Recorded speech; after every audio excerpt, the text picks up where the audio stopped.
अस्सलामुअलैकुम नाज़रीन, जेजेटीवी के प्लेटफॉर्म से मैं हूं सुल्तान और आप देख रहे हैं मेरा डिजिटल चैनल। नाज़रीन, आज का जो हमारा टॉपिक है और जो हमारा व्लॉग है वो है पीटीआई के हवाले से। जैसा कि आपको मालूम है कि इमरान खान साहब जो बानी पीटीआई हैं वो डयाला जेल में 2 साल से सलाखों के पीछे हैं और आज 9वीं मुहर्रम है। हम ये देखेंगे ये आप व्लॉग कब देख रहे हैं। 10वीं मुहर्रम के बाद इमरान खान साहब ने प्रोटेस्ट की कॉल दी हुई है। अब देखना यह है कि ये जो प्रोटेस्ट किया जाता है मुहर्रमों के बाद ये कितना कामयाब होता है। पहले भी काफी सारे प्रोटेस्ट किए गए हैं। जिस तरह कि आपको मालूम है जो अली अमीन गंडापुर साहब केपी के सीएम है, वो जितने भी प्रोटेस्ट उन्होंने किए हैं नाकाम हुए हैं। वो हमेशा जो वर्कर थे उनको मजदार में मुश्किल में छोड़कर भागे आंसू गैस में। नाज़रीन, जितनी भी मैंने कवरेज की, जितना भी आपने मेरे चैनल पे देखा, तो अली अमीन गंडापुर साहब हमेशा वर्करों को छोड़कर भागे।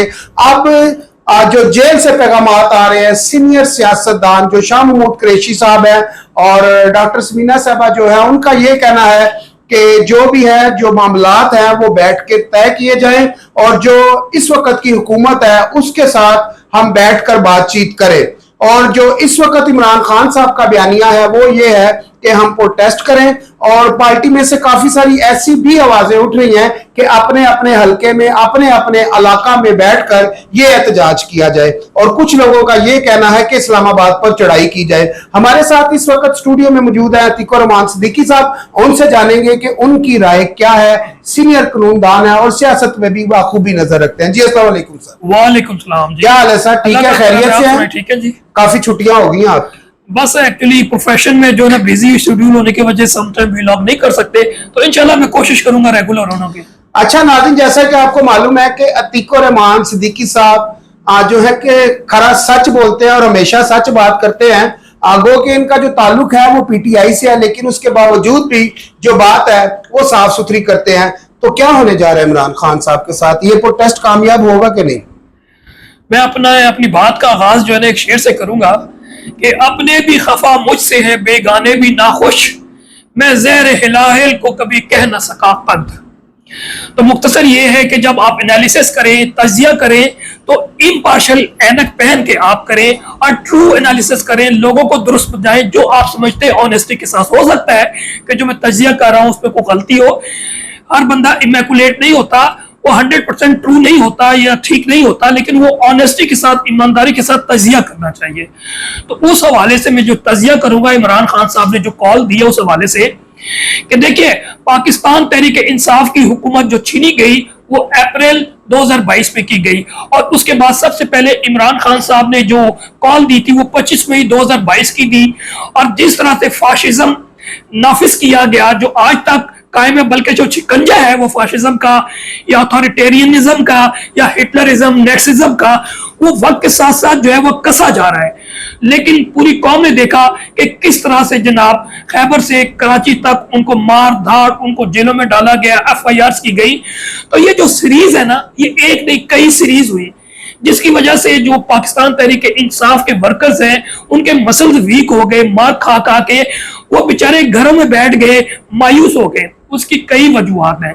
इमरान खान साहब जब तक मैदान में थे तो लोग काफी हौसले में थे, लेकिन जब मार पड़ती है तो ज़ाहिर इंसान को तकलीफ होती है, उसके मसल्स वीक होते हैं।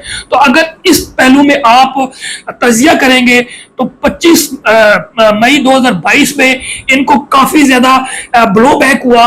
फिर इसके बाद 8 फरवरी 28 फरवरी से लेकर 18 मार्च में जो एपिसोड में जो इस्लामाबाद में सारा कुछ हुआ, जिसमें इमरान खान साहब 26 नवंबर 24 नवंबर जिक्र करने लगा इवेंट्स में, उसमें जो है ना काफी कारकुनों को मारा गया, FIRs की गई, उनको हजारों कारकुनों को जेलों में डाला गया। फिर तीसरा एपिसोड आपको पता है कि जो 9 मई 2023 में हुआ, उसमें खैबर से कराची तक हर शहर में, खासकर बड़े शहर लाहौर में, इस्लामाबाद, रावलपिंडी में हजारों की तादाद में लीडरशिप से लेके कारकुनों को गिरफ्तार किया गया, जेलों में डाला गया, इंसदाद दहशतगर्दी के, कत्ल के हर हीनियस क्राइम में इन्वॉल्व किया गया। और फिर इसी तरह 26 नवंबर को जो इंसिडेंट हुआ वो सबके सामने, वो डिटेल में बताने की जरूरत नहीं है कि ये जो फाशिस्ट रजीम है वो इस लेवल पे आ गई कि डायरेक्ट फायरिंग की गई विदाउट एनी राइम और रीजन के। जनाब वो जो चंद हजार वहां पर रात को ठहर रहे थे कॉन्स्टिट्यूशन एवेन्यू के साथ, जो मेन एवेन्यू पे ब्लू एरिया के, वहां से रात को फायरिंग की गई, स्नाइपर्स खड़े किए गए, उनको मारा गया। तो मुख्तसर के इन तमाम इवेंट्स ने आहिस्ता आहिस्ता जो एक ताकत थी, एक मसल्स थे, उनको कमजोर कर दिया गया। लेकिन अब दूसरे नैरेटिव में आप देखें कि भुट्टो का दौर या नवाज शरीफ का दौर, भुट्टो को जब खत्म किया गया, एक मिनट भाई, यहाँ पर नाज़रीन मैं आपको एक चीज ऐड कर दूं, ये जो आप वीडियो देख रहे हैं इस टाइम पर, और ये बिल्कुल वो उसी टाइम की है जब ब्लू एरिया में जब कह लें कि जो अली अमीन गंडापुर साहब हैं, इनका कंटेनर जला था, और ये जो वीडियो आप देख रहे हैं उसी वक्त क्या है, आज तीको रहमान साहब कह रहे हैं कि जो वर्कर के ऊपर फायरिंग की गई थी। जी सर। तो उसी में मैं एक और नैरेटिव से बता रहा हूं कि बहुत से जो है ना, जो भी लीडर पैदा होता है, ये जो मार्शल्लाई लोग होते हैं, और ये जिसको मैं खुल के बताता हूँ, फौज ने हमेशा लीडर पैदा करने नहीं दिया। तो जुल्फकार अली भुट्टो एक लीडर था, तो उसको जिस तरह खत्म किया गया, पार्टी का तहस नहस खत्म कर दिया गया, कुछ भाग गए, कुछ छुप गए, और बाकी जो है ना मेजॉरिटी जो एमएनएस थे वो सारे दूसरी पार्टीज में चले गए, जिया के साथ मिल गए। तो यानी कि गौर रेडी पे उनकी खत्म हो गई। इस तरह नवाज शरीफ पे जब बुरा दौर आया और 99 में कहते हैं कि जो भुट्टो साहब थे उनको यूब साहब लाए थे सर, वो नवाज शरीफ को जिया साहब लाए हैं। अगर इमरान खान साहब की बात करते हैं तो उनको कमर जावेद बाजवा साहब लाए हैं। तो मेरा ख्याल पीछे तो हमेशा देखिए, मैं वो टॉपिक से हट जाएंगे, हम टॉपिक आज वो इलेक्शन उसका जो कर रहे हैं, जो उन्होंने कॉल दिए, मैं उस हवाले से बता रहा हूँ। मैं ये कह रहा हूँ कि मार्शल्लाह के सामने या डिक्टेटर के सामने ठहरना, खासकर अवाम का, वो मुश्किल नामुमकिन हो जाता है। बल्कि जो 9 और वो आप वाली बात रियासत वाली, रियासत से कौन मैं 9 और 10 मुहर्रम के हवाले से बताता हूँ। तो यही है ना जी कि जो मेजॉरिटी उस वक्त के मुसलमान थे, वो उनकी सिंपैथी जो आम लोगों की, वो किनके साथ थी? वो हजरत इमाम हुसैन अलैहिस्सलाम के साथ थी। लेकिन उनके पास ताकत नहीं थी। रियासत क्योंकि वो किसके पास थी? यजीद के पास ताकत थी। फौज के पास थी? यजीद की। और वो वक्ती तौर पे उसने सबड्यू कर लिया, और शहादत इमाम हुसैन को सारी हमारे मुस्लिम उम्मा को देखनी पड़ी। तो कहने का मतलब ये जब्र के सामने ठहरना बहुत मुश्किल होता है। तो भुट्टो ने भी कभी जब्र की जो उनकी पार्टी थी नहीं ठहर सकी। नवाज शरीफ 99 में जब कुकर के भाग गया, उसकी सारी पार्टी जो काफनिक में शामिल हो गई, उनका खात्मा हो गया। लेकिन मैं समझता हूं फॉर्चुनेटली सोशल मीडिया की वजह से इमरान खान के केस में ऐसा नहीं हुआ। लेकिन मैं ये कह रहा हूं कि इनकी जो पार्टी है, एक जो पहले जो उनकी लीडरशिप थी, वो उनको खत्म कर दिया गया। वो या तो घर में बैठ गए, या फिर दूसरी पार्टी ज्वाइन कर गए, या फिर अपनी पार्टी उनको बना कर दी गई, जिस तरह परवेज खटक जैसे लोग। मुख्तसर ये कि एक क्लियर लीडरशिप जो मौजूद थी वो खत्म हो गई।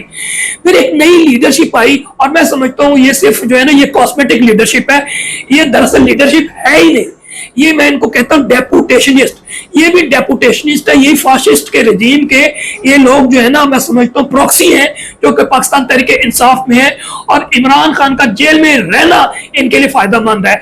इसलिए आपने देखा कि पाकिस्तान, आप समझते हैं इस चीज को, कि पाकिस्तान तहरीक इंसाफ के वर्कर्स इस पर ट्रस्ट नहीं करते।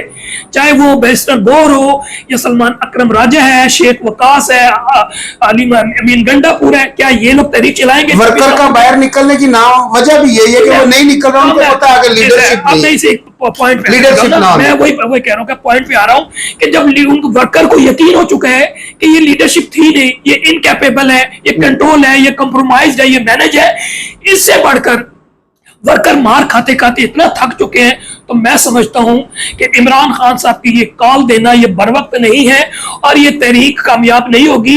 और अगर ये तहरीक शुरू करते हैं, लोगों को कहते हैं सड़कों पे आना, तो यकीन जानिए ये बेचारे अवाम जो है ना मार खाएंगे, इन पे मुकदमे होंगे, इनकी गिरफ्तारियां होंगी, इसके अलावा कुछ नहीं होगा। अब मशवरा क्या है? मशवरा ये है कि पहले फौज बनाया जाता। अगर एक जालिम, एक बड़ी फौज आपके मुकाबले में होती है, तो अपने आप को इतना तैयार करना होता है कि उस फौज का मुकाबला कर सके।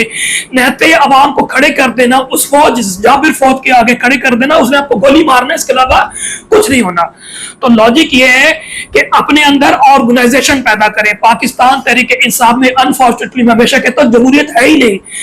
जब तक आप पाकिस्तान में जमहूरियत की बात करते हैं, तो पाकिस्तान तहरीक इंसाफ में जमहूरियत नहीं है, जिसकी वजह से वो जो कंपनी के लोग हैं वो आगे आ गए हैं, वो उनके नुमाइंदे हैं। तो सबसे पहले मैं समझता हूं कि जमहूरियत ले आए, स्पेशली जो इस वक्त अगर जबर का मुकाबला कर सकते हैं तो वो वकला कर सकते हैं। और पाकिस्तान तहरीक इंसाफ के जो वकला विंग है वो इंसाफ लायर पर, मैं हमेशा कहता हूं कि इस वक्त सारे कंट्रोल्ड है, उनमें हिम्मत ही नहीं है, या फिर हामिद खान ग्रुप को मिला के।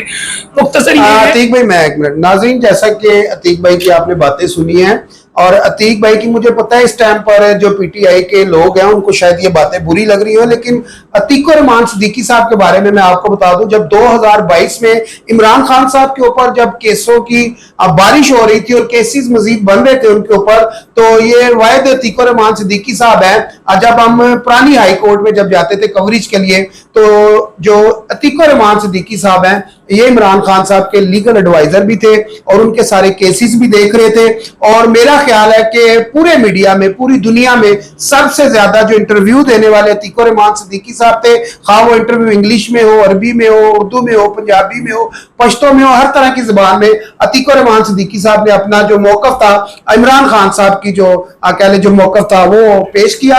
और नाज़रीन, यहाँ पर मैं एक चीज और ऐड करना चाहूंगा, वो ये है कि जो इंतजार पंजोता, नईम हैदर पंजोता, जब ये केस लड़ रहे थे अतीक रहमान सिद्दीकी साहब, तो मेरा ख्याल है ये सारे अतीक रहमान सिद्दीकी साहब के जूनियर थे। तो मेरा ख्याल है आपको जो इनकी बात है वो सच बात करेंगे, तो जो पीटीआई के फॉलोअर हैं मेरा ख्याल है उनको ये बात बुरी नहीं लगनी चाहिए। जी सर, मैं इसी कुछ चीज को समअप करना चाहूंगा कि पहले अपने अंदर ऑर्गेनाइजेशन पैदा करें, और ऑर्गेनाइजेशन सबसे पहले आप जो है ना ततीर का अमल शुरू करें जमहूरी तरीके से, और इंसाफ लायर फोरम में कम से कम इलेक्शन जमहूरी तरीके से करवा दें, ताकि वो जो इंसाफियन है, वो वकला जो कि 10, 15, 20 साल से पाकिस्तान तहरीक इंसाफ का जो है ना वो एहसास है, वो लोग आए। मिसाल के तौर पे अगर इलेक्शन होते हैं तो हम जैसे लोग जो पुराने, हमें खैबर से कराची तक जानते हैं कि ये लोग पार्टी के लिए आज भी स्ट्रगल कर रहे हैं, हम लोग कर रहे हैं।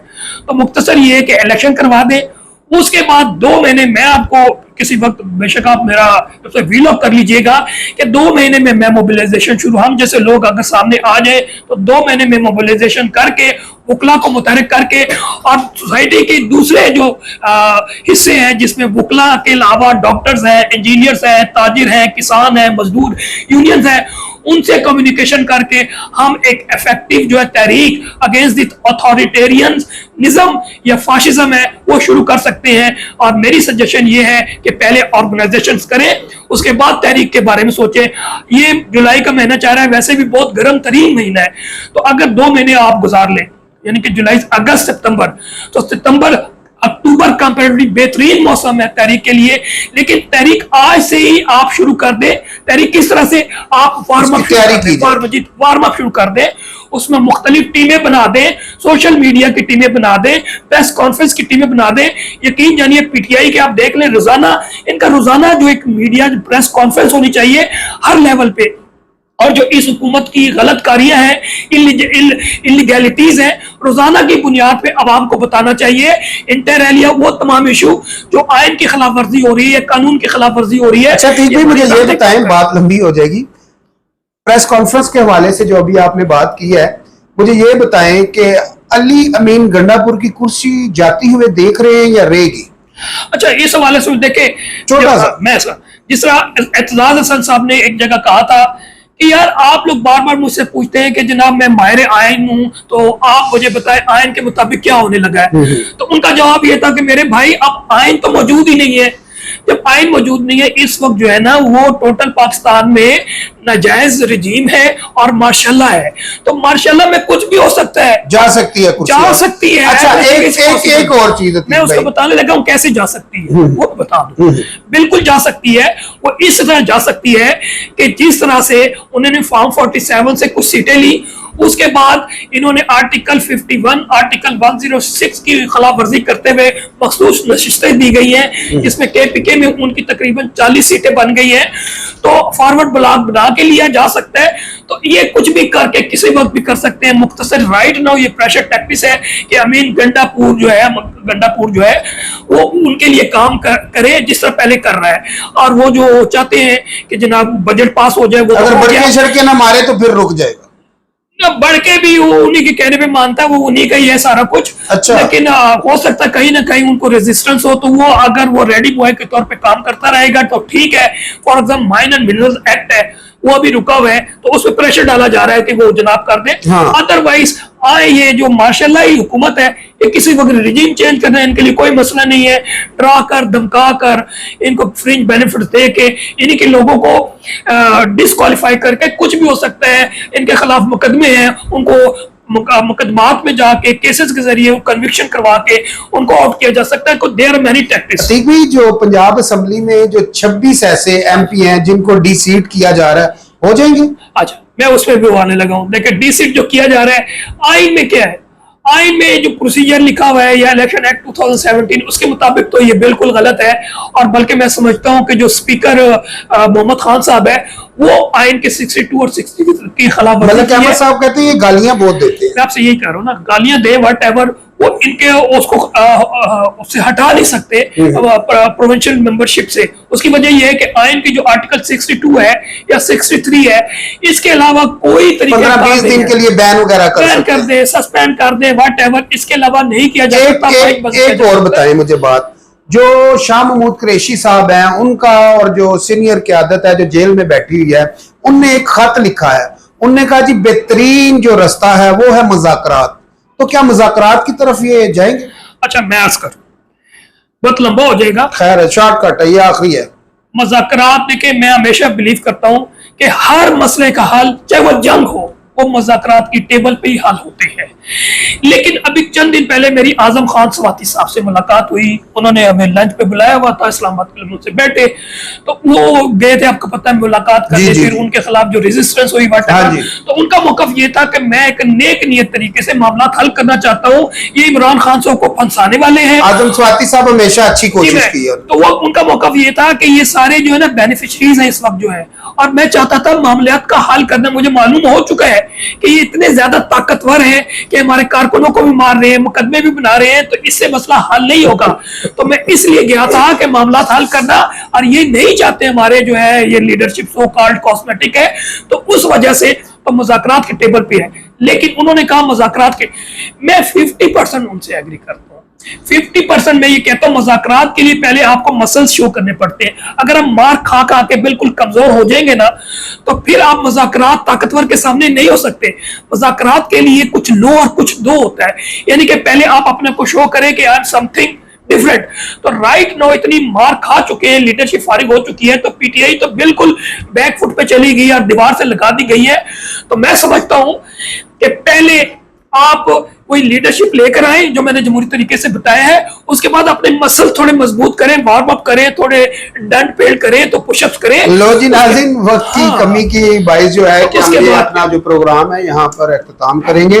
नाज़रीन, जाते जाते मैं आपको बता दूं, जिस तरह तीक भाई ने बताया है कि जो मश्क है या जो डंड बैठ के हैं वो निकालनी जरूरी है। जिस तरह के अभी आपने देखा 2025 में जो इंडिया है हमें हमेशा से आंखें दिखाता रहा, तो आज 2025 में जब पाकिस्तान ने आंखें निकाली तो उसको मुंह तोड़ जवाब भी दिया। और आज मेरा ख्याल है कि इंडिया भी कह लें कि नाक की लकीरें निकालने पर मजबूर हो चुका है। और उमूमन मैं जो चौधरी साहब का प्रोग्राम देखता हूं तो उनमें फारूक भाई हैं, तो वो उमूमन ये कहते हैं कि ये जो गाय मूत पीने वाले लोग हैं ये मुसलमानों का क्या मुकाबला करेंगे। खैर मुख्तसर आगे बढ़ते हैं, मैं उनकी बात कर रहा हूँ। तो दूसरा ये है कि जिस तरह अतीक साहब ने ये कहा कि हर जो मसला है, जो मसले का हल है, वो टेबल टॉक पर ही हो सकता है। तो जिस तरह आपने 2025 की जंग देखी, इसराइल का मसला देखा, ईरान का मसला देखा, वो टेबल टॉक से हुआ है। और आने वाले दिनों में कहा यह जाता है कि जो कश्मीर का मसला है वो भी पाकिस्तान हल करवाएगा, और दूसरा जो गजा का मसला है वो भी पाकिस्तान हल करवाएगा। जी सर, कुछ कहना चाह रहे हैं? मैं चीजों जो आपने आखिर में कुछ स्टेटमेंट से बिल्कुल डिसएग्री करता हूँ। और गाय मौत वाली ये सब जालना बातें होती हैं, ये चीजें नहीं करनी चाहिए। हर बंदे की कैपेबिलिटी होती है। क्या 1971 में जो इंडिया ने पाकिस्तान के साथ बांग्लादेश ईस्ट पाकिस्तान में किया वो गाय मूत वालों ने किया था ना? तो कहने का मकसद ये अपनी पावर्स देखी जाती है।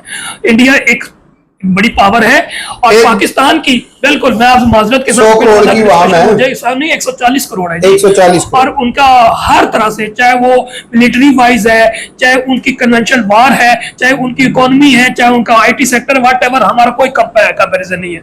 मुख्तसर ये जो जंग हुई थी जो 4 दिनों की, जिसको स्कर्मिशेस मैं कहता हूं, वो असल जंग थी चाइना की और अमेरिका की, जिसमें चाइना ने अपनी डोमिनेंस दिखाई है। अगर चाइना ने टेक्नोलॉजी से उनको बीट ना करता तो पाकिस्तान को काफी ज्यादा मार पड़ी थी। इसके अलावा ईरान और इजराइल में भी अगर ईरान ने मसल दिखाए हैं तो उसके पीछे भी चाइना है। जब टेक्नोलॉजी दी है तो उसके मिसाइल वहां पर बरसे हैं तो वो बैकफुट पे गए हैं, तो वो अलग चीजें हैं। बाकी मोहसिन नकवी साहब ने तो कल एक स्टेटमेंट दिया, कहते इसके पीछे भी वर्दी है।